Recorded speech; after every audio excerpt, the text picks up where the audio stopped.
በመላው አገሪቱና በመላው ዓለም የምትገኙ የፎረስት ሚዲያ ተከታታዮች እንደምን አላችሁ? የዕለቱን መረጃዎች ወደ እናንተ ለማካፈል ወደ ስቱዲዮ ገብተናል። መረጃዎቻችንን ላይክ እና ሼር እያደረጋችሁ ስለሆነ ከልብ አድርገን እናመሰግናለን። በመረጃዎቻችን ላይ ማንኛውም ሐሳብ አስተያየት የሚኖራችሁ ከሆነ ደግሞ ኮሜንት ላይ ብታሰፍሩልን በአክብሮት እንቀበላለን። ቀዳሚው መረጃችን ወቅታዊ መረጃ ሆኖ ያገኘነው የኤርትራ የውጭ ጉዳይ ሚኒስትር የቁም እስረኛ ተደረጉ የሚል መረጃ አግኝተናል። ይህንኑ እናካፍላችኋለን። የኤርትራ ፕሬዝዳንት አምባገነኑ ኢሳያስ አፈወርቂ የሀገሪቱ የውጭ ጉዳይ ሚኒስቴር አቶ ኦስማን ሳላህ አሊ በቁም እስር ውስጥ እንዲሆኑ ጥብቅ ትዕዛዝ ማስተላለፋቸውን ከኤርትራ ምንጮቻችን መረጃ ደርሶናል። ኦስማን ሳላህ በቁም እስር ውስጥ እንዲሆኑ በኢሳያስ በኩል ትዕዛዝ የተላለፈባቸው በተባበሩት መንግስታት ድርጅት 80ኛ ጉባኤ ባስተላለፉት መልእክት እንዲሁም ከጉባኤው ጎን ለጎን ከአሜሪካ ስቴት ዲፓርትመንት መስሪያ ቤት ከፍተኛ አማካሪ ከሆኑት ማሳድ ብሎስን ጋር ባደረጉት ምክክር ሀገራቸው ኤርትራ በቀይ ባህር ጉዳይ ከኢትዮጵያ ጋር ለመወያየት ዝግጁ መሆኗን በመናገራቸው መሆኑን ለመገንዘብ ችለናል። አስመራ ውስጥ ከፍተኛ ውጥረት የነገሰ ሲሆን ውጥረቱ ወታደራዊ መፈንቅለ መንግስት ሊያስከትል ይችላል የሚልም ፍርሃት አስፍኗል።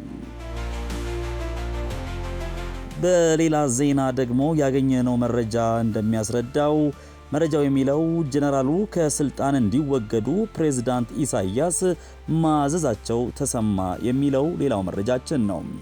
ፕሬዝዳንት ኢሳያስ አፈወርቂ ጀነራሉ ከስልጣን እንዲወገዱ ትዕዛዝ መስጠታቸው ተሰምቷል።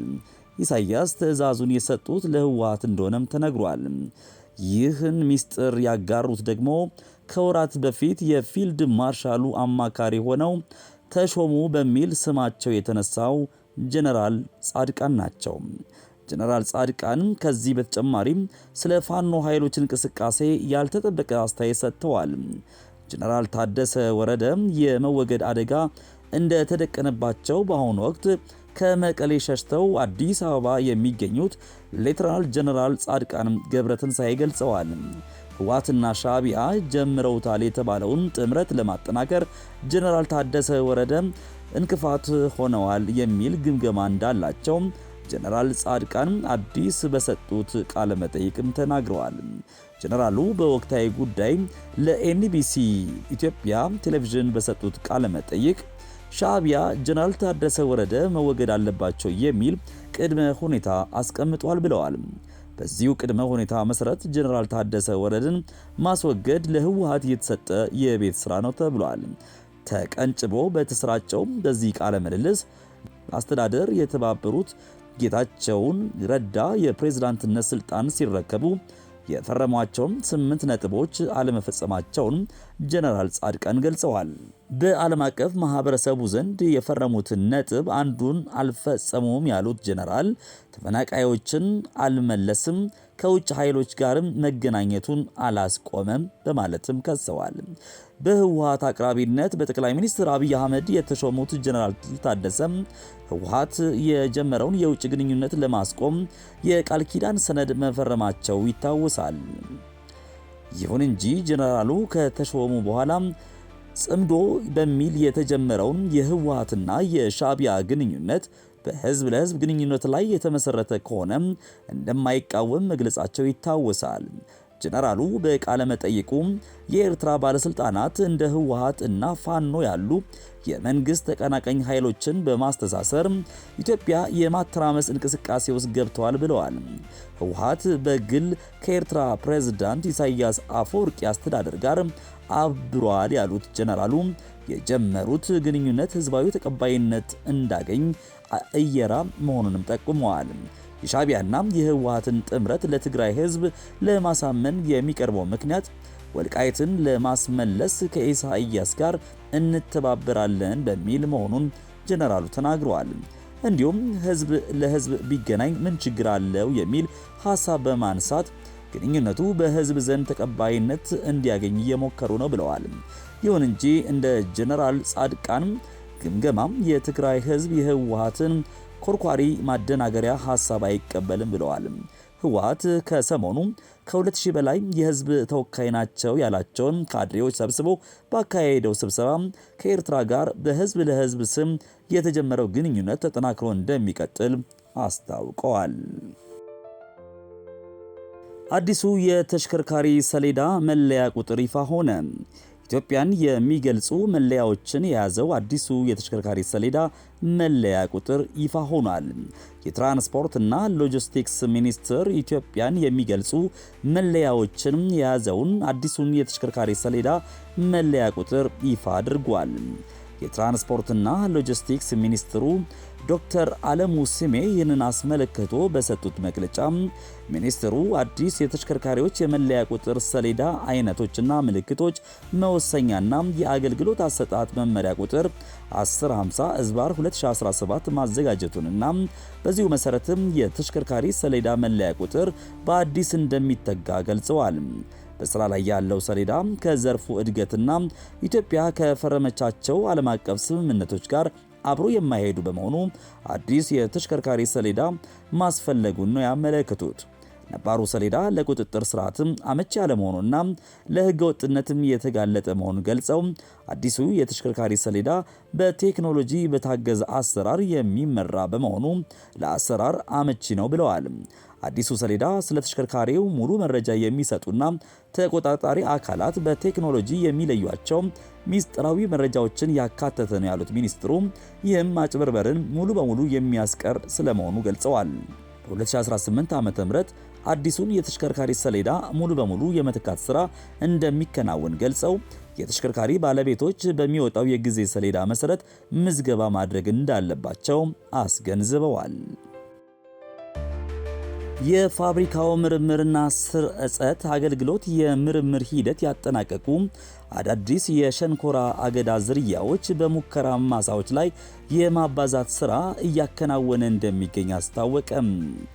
ወንጂ ሸዋ ስኳር ፋብሪካ የምርምርና ስርጸት አገልግሎት የተከናወነውን ሪፎርም ተከትሎ የተለያዩ ስራዎችን እያከናወነና ፋብሪካውን እየደገፈ ያለ ሲሆን ከስኳር ኢንዱስትሪ የምርምርና ስልጠና ዘርፍ ጋር በመተባበር የተለያዩ በምርምር የወጡ ሸንኮራ አገዳ ዝርያዎችን ውጤታማነትን በሙከራ ማሳዎች ላይ በማረጋገጥ የማባዛትም ስራን እያከናወነ ይገኛል። በዚህም ተስፋ ሰጪ የሆኑ ዝርያዎች መታየታቸውን የአገልግሎቱ ተቀዳሚ ኃላፊ ወይዘሪት ላምሮት ተክሌ ገልጸዋል። በ2018 ዓ.ም የምርምር ስራቸው የተጠናቀቀና የእርሻ ዘርፉ ይሁንታን ያገኙ 8 የሸንኮራ አገዳ ዝርያዎችን ለእርሻ ዘርፍ እንደሚያስተላልፍ የገለጹት ኃላፊዋ በተጨማሪም 5 የተሻሻሉ ዝርያዎች በምርምር ማሳው ላይ እየተባዙ ሲሆን በመስክ ምልከታ ታይተው ከታመነባቸው ለእርሻ ዘርፉ የሚያስተላልፉ መሆኑን ገልጸዋል። ከዚህ ጎን ለጎን የሸንኮራ አገዳ ልማት SOP ስታንዳርድ ኦፕሬሽናል ፕሮዲውሰር በማስጠበቅ በሙከራ ማሳዎች ላይ ለማሳየነት እየተገበረ መሆኑን ገልጸው ይህ የምርምር ስራም በፋብሪካው እየታየ ያለውን የሸንኮራ አገዳ አማራጭ ዝርያዎችን ከማስፋፋትም ባለፈ ተባስቶ ወደ ምርት ሲገባ የሸንኮራ አገዳ ምርታማነት ማሻሻል ላይ የራሱ የሆነ አዎንታዊ ሚና እንደሚኖረው ለመረዳት ተችሏል። ከዝርያዎቹ መካከልም ሁለቱ አገር በቀል መሆናቸውንና ይህም ቀደም ብሎ በውጪ ዝርያዎች ላይ ብቻ አተኩሮ የነበረውን የኢትዮጵያ ስኳር ኢንዱስትሪ በአገር ውስጥ ዝርያዎች መተካት ያለው ሚና ከፍ ያለ መሆኑን ለመረዳት ተችሏል። የፋብሪካው ምርምርና ስርጸት አገልግሎት የእርሻ ኦፕሬሽን ላይ የኦፕሬሽን ኦዲት በማድረግ ምክረ ሐሳብና ግብረ መልሶችን እንደሚሰጥ ገልጸው የፋብሪካ ዘርፍን ለመደገፍም የተለያዩ የምርምር ስራዎችን እያከናወነ መሆኑን የአገልግሎቱ ተቀዳሚ ኃላፊ ከህዝብ ግንኙነትና ማህበራዊ ጉዳዮች ጋር በነበራቸው ቆይታ ገልጸዋል። ዘገባው የፋብሪካው የህግ አማካሪዎች ጉዳይ ነው። ክብራትና ክብራን የፎረስት ሚዲያ ተከታታዮች ለዕለቱ ያዘጋጀንላችሁ የተለያዩ መረጃዎች የተከታተላችኋቸውን ይመስላሉ። መረጃዎቻችን ላይ ማንኛውም ሐሳብ አስተያየቶች የሚኖራችሁ ከሆነ ኮሜንት ላይ ብትጽፉልን በጣም ደስ ይለናል። ቪዲዮዎቻችንን ላይክ እያደረጋችሁ ለብዙዎች ደግሞ ለማጋራት ሼር አድርጉልን። ደውሏን በመጫን ደግሞ ሰብስክራይብ በማድረግ በየዕለቱ መረጃዎች ወደ እናንተ የሚደርሷችሁ ይሆናል። እነዚህን መረጃዎች ወደ እናንተ ዘወትር የማቀርብላችሁ ደግሞ ከአዲስ አበባ ጋዜጠኛ ተስፋዬ ገብረ ማርያም ነበርኩኝ። ስለተከታተላችሁን ከልብ አድርገን እያመሰገንን በሌላ ጊዜ ደግሞ አዳዲስና ወቅታዊ መረጃዎችን ይዘንላችሁ የምንቀርብ መሆኑን ለመግለጽ እንወዳለን።